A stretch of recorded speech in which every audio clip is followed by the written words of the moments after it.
په ټولنیزو رسنیو مشهوره شوې پیغله پښتنه شاعره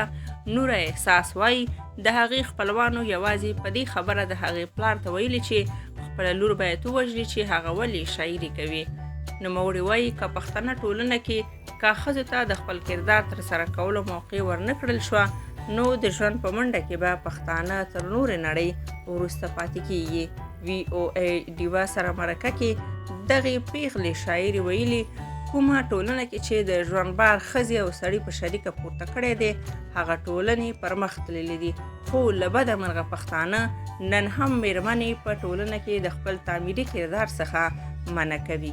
هغه وایي په پښتنو کې ځینې خلک تر دې حده تنګ نظره دي چې غواړي ښځې لکه د قیدیانو په کورونو دننه قید وساتي او په ژوند کې د هغوی کردار مکمل ختم کړي. د نورا احساس په وینا تاسو وینئ چې زه په پرده کې اوسم، په خپله شاعرۍ کې یوازې په خپل وطن کې د مینې او امن خبره کوم، د میرمنو د حقونو خبره کوم. داسې مې هیڅ نه دي ویلي یا کړي چې د پښتنو شملې پرې ښکته کړم، خو بیا هم خلک زما پلار ته وایي ته دا خپله لور ولې نه وژنې. د خیبر پښتونخوا سوات سیمې سره تړاو لرونکې 18 کلنه نورا احساس د 11 صنف محصله ده او هغه د سبق ویلو ترڅنګ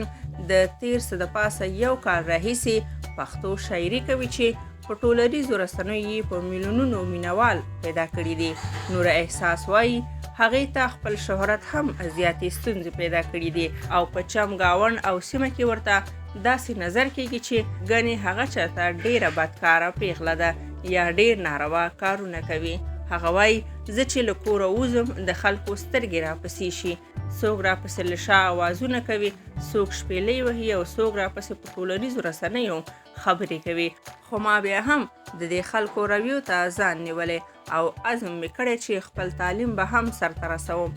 او شاعري به هم کوم. نورا احساس وایي له ماشوموالي یوازې محرومیتونه او د نفرت ډکې رویې د خپل کور دننه او بهر لیدلي او دغه رویو د هغې نه شاعره جوړه کړې ده.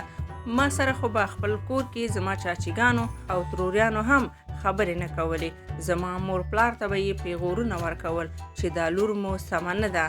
حالان کې زما به هیڅ ګناه نه وه.